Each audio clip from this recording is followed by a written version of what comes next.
So Lucid just had a technology and manufacturing day for their investors. You can watch it on the website, even though it's intended for shareholders, and I believe they'll probably throw it up on YouTube by now as well. So I actually found it quite insightful. It was cool to see Peter Rawlinson kind of geek out in front of everybody, not afraid to call out a lot of their critics and address a lot of pretty much the biggest complaints people have against the brand about it's either too expensive or it's not sustainable or that they're not profitable enough. Peter Rawlinson just kind of breaks down every single argument that's been used against them, and I got to admit, it's kind of impressive. Like, I think they get a little bit cocky at times where they're just like, oh, nobody can match our technology. But, you know, that would be a lot easier for me to make fun of if they weren't doing anything about it, and yet they are, like they do legally and like officially have the most efficient vehicle on the market at 5 miles per kilowatt hour. They also have some of the craziest performance metrics with the Lucid Air Sapphire, and Lucid Gravity is like entering production slowly and is on track to start deliveries later this year. So like all of this big talk can actually be backed up by what they are genuinely producing and building. And I just wanted to highlight some of the more interesting parts of the event today that kind of stood out to me as exciting and interesting. And it's really kind of turning me into a believer that Lucid is very much a core EV technology company. And I respect that a lot. As a guy who cares a lot about efficiency, the fact that they said, like, with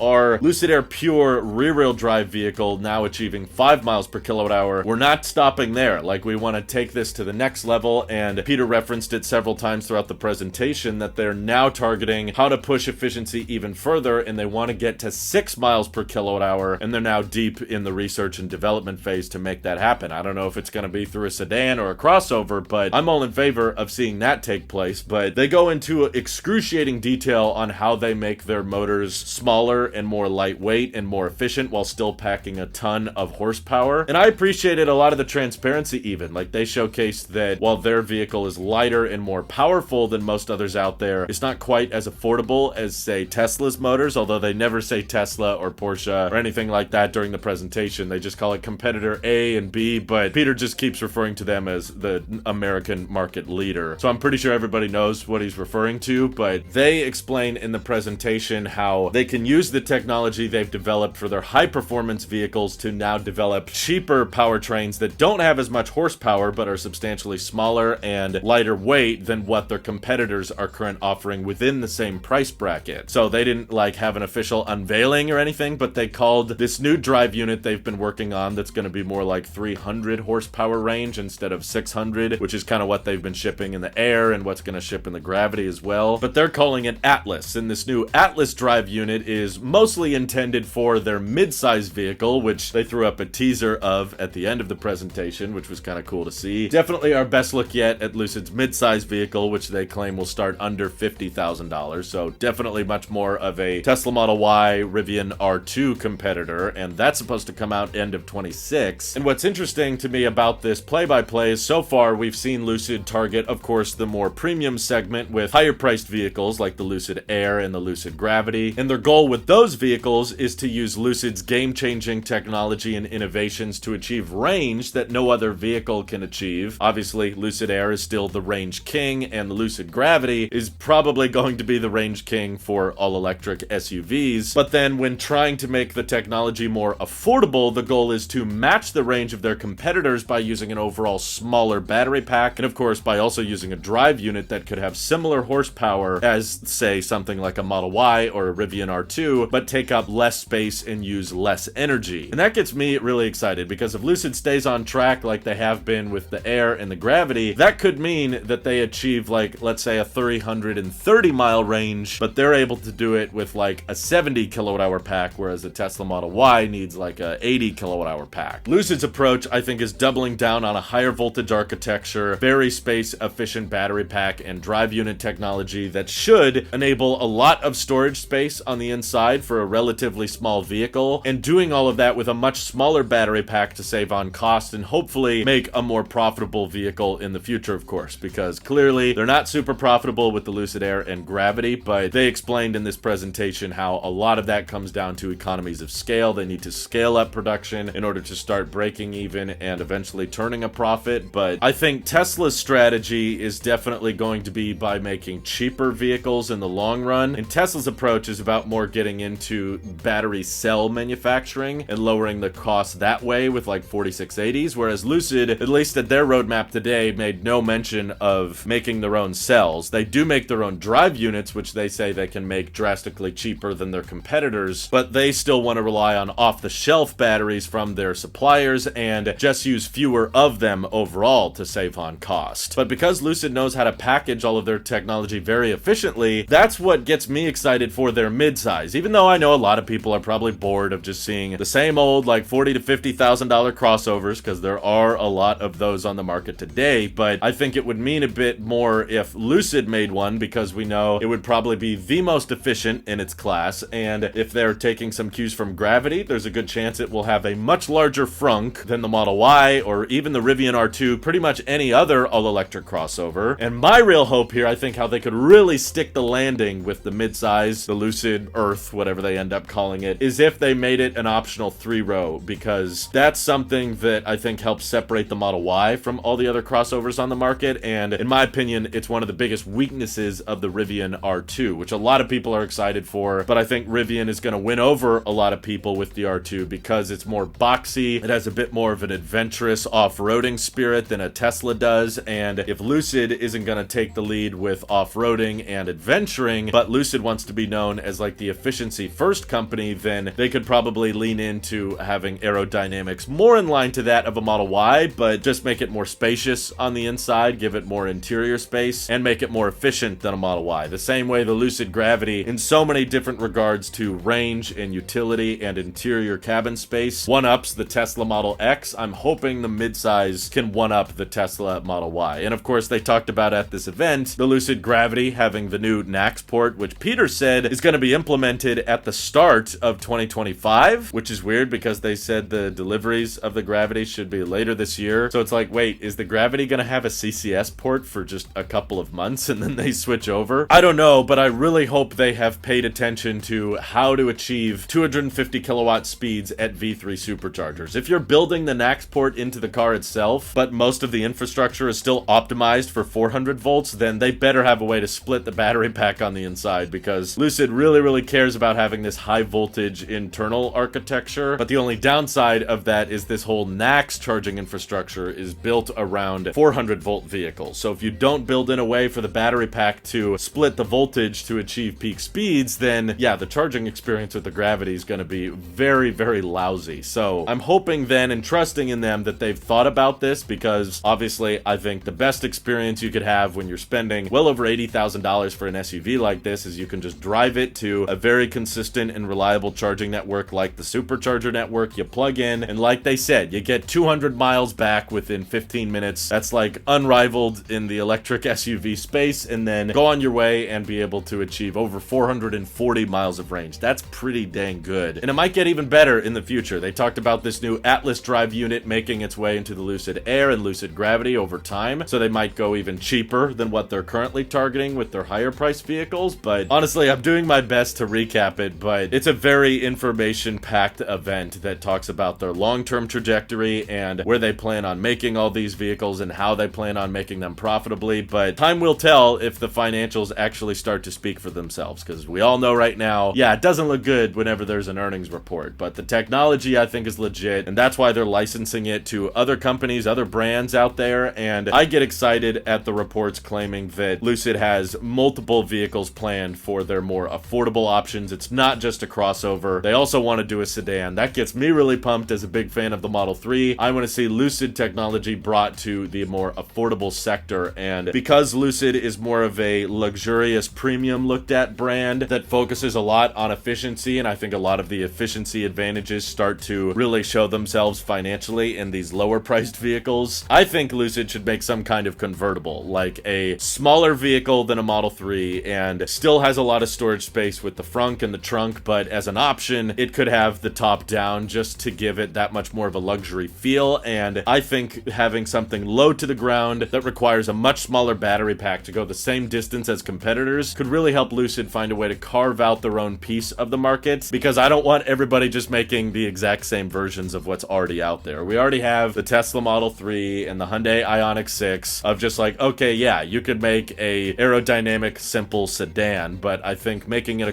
convertible could really make it stand out from the rest of the market in a lot of ways, and also enable them to achieve that goal of 6 miles per kilowatt hour. I'm not sure if that's going to be possible with a crossover, but with a sedan that has a bit more of a premium emphasis than the other guys have on the market, I could see Lucid making it work with a 50 kilowatt hour battery pack, which would be close to 20% smaller than the battery packs you find in the Model 3 and Ioniq 6. So it could be a lighter weight, which could help with lower rolling resistance. It could be smaller overall with less frontal area, which means better aerodynamics at highway speed, and with a small 50 kilowatt hour pack still able to achieve 300 miles of range. I think a lot of people would happily live with that as long as they've got NACS and the supercharger network. That could be a really compelling option. That's what I would like to see Lucid make: a 5-seater small aerodynamic convertible that has industry-leading efficiency for a 4-wheeled vehicle at least, and maybe at least around the 6 miles per kilowatt hour zone. That's when you could consider talking with Aptera, because Chris McCammon mentioned over on the Aptera Owners Club that they got to meet the CEO of Lucid, Peter Rawlinson, and I hope that Aptera is on their radar, because the companies that have the best energy efficiency in their vehicles have the most to overall benefit from putting solar cells over the vehicle. And maybe if they did a hardtop version of the Lucid sedan that could get between 3 to 4 kilowatt hours a day just from sunlight, if you're getting 6 miles per kilowatt hour, that roughly translates to over 20 miles of range added back to the vehicle per day, which I think, if you care about efficiency, could be a huge selling point. Or at least if the vehicle is charging itself more passively, you could probably even make do with a smaller battery pack, like let's say 40 kilowatt hours, which gets you over 200 miles of range, and you're okay living with that because for most of its life, it's charging itself via sunlight. All kinds of cool ideas for Lucid out there. I don't know. It got me excited and pumped for their future, but what do you guys think? Do you still have doubts about the profitability and longevity of the company? Feel free to drop your thoughts down in the comments below. And thank you to everybody supporting this channel directly. Seriously, helps us out a ton, as does just watching these videos. So thanks again. Have an excellent rest of your day.